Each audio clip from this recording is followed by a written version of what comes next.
أبغض شيء عندي في النساء، أبغض شيء عندي في النساء مصافحتهن للغرباء بالأيادي، ثم رفع صوت أو ظهور شعرة، ولو كان هذا بالأعراس أو بالأعياد.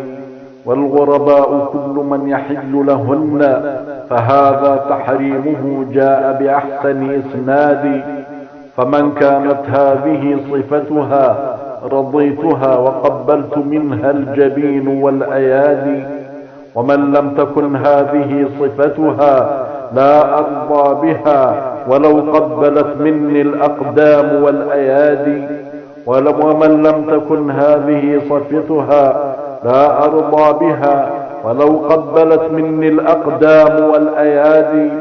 ومن لم تكن هذه صفتها لا أرضى بها ولو قبلت مني الأقدام والأيادي.